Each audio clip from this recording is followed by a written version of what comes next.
And anything else right now that they're trying to do on the Oversight Committee or on any other committee is just trying to distract the American people from the fact that the Republican-controlled Congress has failed on the economy, failed on health care, failed on immigration, and failed on matters of war and peace by getting us into this reckless and costly war of choice in Iran.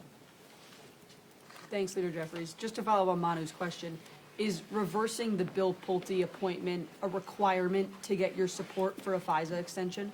Reversing the Bill Pulte appointment is a starting point, not an ending point. It's a step in the right direction because it reverses something that is clearly out of bounds, unacceptable, and cannot be allowed to occur.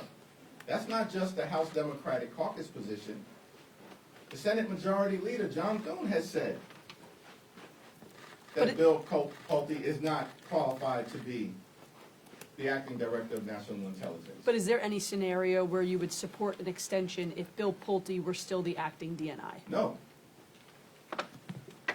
Thank you, Mr. Leader. I want to ask you about a letter you signed on to that the Congressional Black Caucus sent to corporations 2 weeks ago, asking them to step up and get involved in the redistricting efforts across the South. Tomorrow is the deadline. I'm curious to know what your reaction will be. I know you don't speak on behalf of the caucus, but I'm curious your reaction if you all don't hear back from these corporations. And also, you've spoken about cleaning up corruption if Democrats win back the House in November.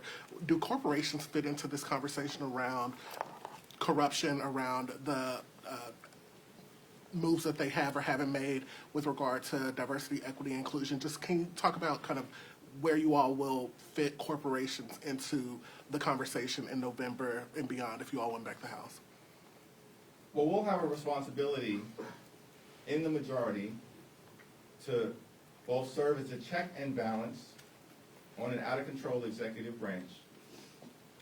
And that's what we will do as House Democrats when we hold the gavels. But at the same period of time, to make sure that any corporation that has participated in criminality, in Donald Trump's pay-to-play scheme, and as a result has utilized, taxpayer-funded initiatives in ways that aren't consistent with the public interest, that they should be scrutinized as well, and they will. In terms of the CBC letter to corporations, I, of course, have supported that effort. But I'll defer to Chairwoman Yvette Clarke in terms of the leadership around it, other than to say that everybody has a responsibility in this moment. People have to choose. Are we going to move the country forward, or are we going to turn back the clock?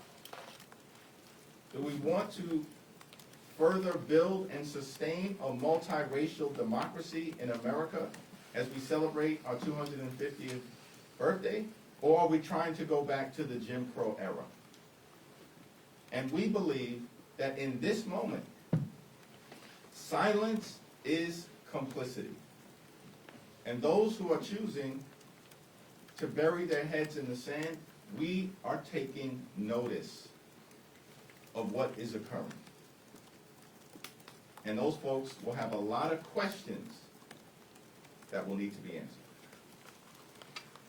I asked you the other week about Debbie Wasserman Schultz and whether you're going to back her re-election. You said you didn't have an update. I'm curious, as we approach the primary date in Florida, whether you have an update on that race. We're working on the primary date that is now inside of 2.5 weeks in New York.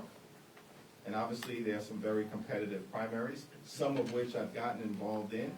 And so our focus right now is on those primaries. And then, of course, there are a handful of primaries in July, and then we'll get to the Florida primaries. But Debbie Wasserman Schultz has been a highly productive, hardworking, conscientious member of the House Democratic Caucus for more than 20 years, and is now a very important member of the leadership team. And I'll leave it at that.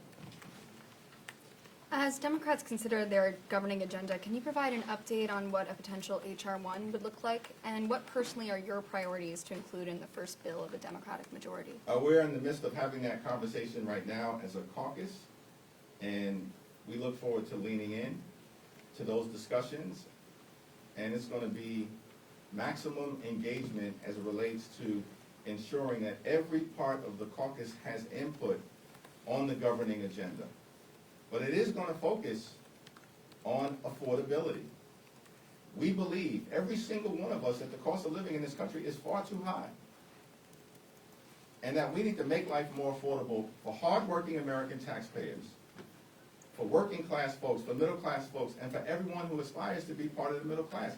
Because in this great country of ours, we think if you work hard and you play by the rules, you should be able to live a comfortable life, a good life, an affordable life, good paying job, good housing, good health care, good education for your children, and then when it's all said and done, a good retirement. That's the American dream, but it's out of reach for far too many people in this country, of every race, every religion, and from every region. And as a result, we're all in turning the situation around.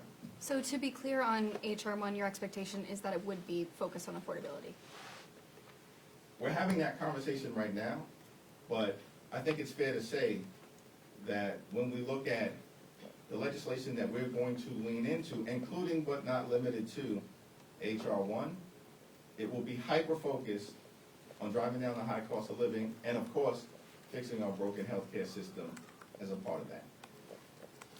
You're a big Knicks fan, obviously. President Trump is going to the game tonight. Your reaction to that? So I've had a few things to say about Donald Trump going to the Knicks game. And, you know, at this point, it's game day. And I think Knicks fans just want to enjoy Game 3, the first home game that we've had in 27 years. But it also is not clear to me that Donald Trump is a big Knicks fan. I mean, does this guy even know the difference between Karl Rove and Karl Anthony Towns? I don't think so. He's just injecting himself into the NBA Finals because he always has to bring the MAGA circus into town. And that's unfortunate. Thank you, everyone. Thank you.